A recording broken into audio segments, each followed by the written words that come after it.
The strategic partnership, which was pronounced in 1997 between NATO and Russia, did not really come to fruition, partly due to the persistent asymmetry of power between the US and Russia, but more particularly to the lack of a stable foundation of common interest. I mean, NATO and Russia always pretended to have common interests, but at the end of the day, there was never been such a common interest. The strategic relationship between NATO and Russia also failed because there was no shared concept for the development of a bilateral relation or the intended Euro-Atlantic security community. Moscow always has demanded an equal say and, at the end of the day, a veto power over all the continent's key areas of security policy. Moreover, the Russian leadership, in particular within third-time President Putin, has insisted that the post-Soviet space should be recognized as Russia's exclusive sphere of influence. This existing conflict, ideological conflict, political conflict, has intensified during Putin's third term in office.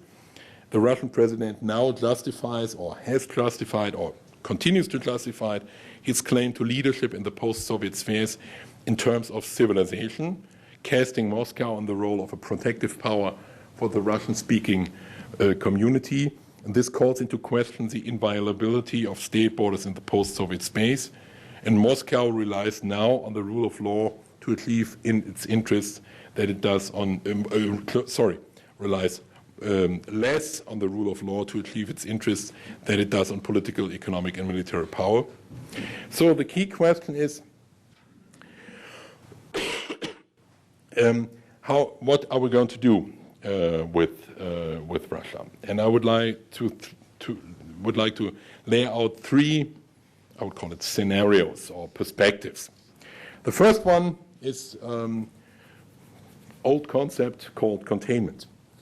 The key question is, or the proponents of policy containment believe that Moscow can only be prevented from pursuing its aggressive policies by meeting force with force, by deterrence, and that would mean abandoning military caution with regard to the permanent stationing of troops and equipment in new NATO states.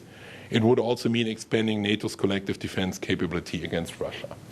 And if you read the Wales summit documents, the Newport summit documents carefully, you will find a lot of references which can be read as maybe not a coherent strategy of containment, but elements of containment. The second option would be also a familiar concept of the Cold War, peaceful coexistence.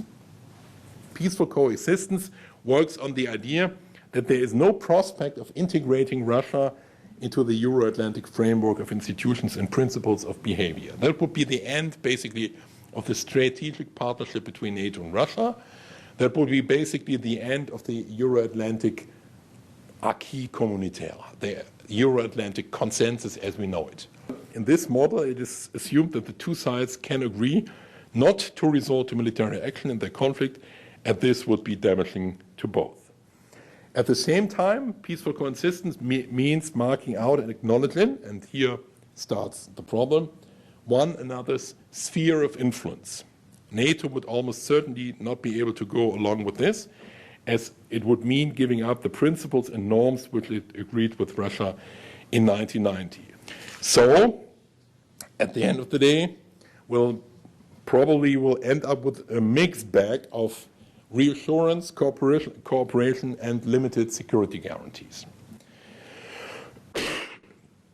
The key question is, how can we combine these reassurances to Eastern NATO member states while at the same time keeping the offer of cooperation with Russia open? If the conflict over the political order of the post-Soviet spheres is not resolved, cooperation will remain shaky. So again, my point, it's about the future of the post-Soviet space. It's not about the Ukraine per se, it's not about Crimea per se. It's, in my view, not about recreating a post-Soviet imperium. It's more about creating a post-Soviet hegemony. It's not about the territorial or it's not about the occupation of territory, but it's about political leadership and political followers. It is therefore worth considering ways to create security in Russia, a NATO shared neighborhood without granting formal NATO membership to the countries in question. Neutrality, as discussed in the Ukraine case, has often been proposed as a solution in the debate. However, this probably would only increase security for those countries if it included specific agreements and guarantees. And that is my final point, that we will need some kind of security guarantees below the NATO Article 5 threshold, because this will not be accomplished for the time being. However, some kind of security guarantees, shaky as they might be, weak as they might be, but as a political signal, not only to Russia, but to Kiev, to Georgia, and to Moldova, I think it will be, those kind of security guarantees will be desperately needed.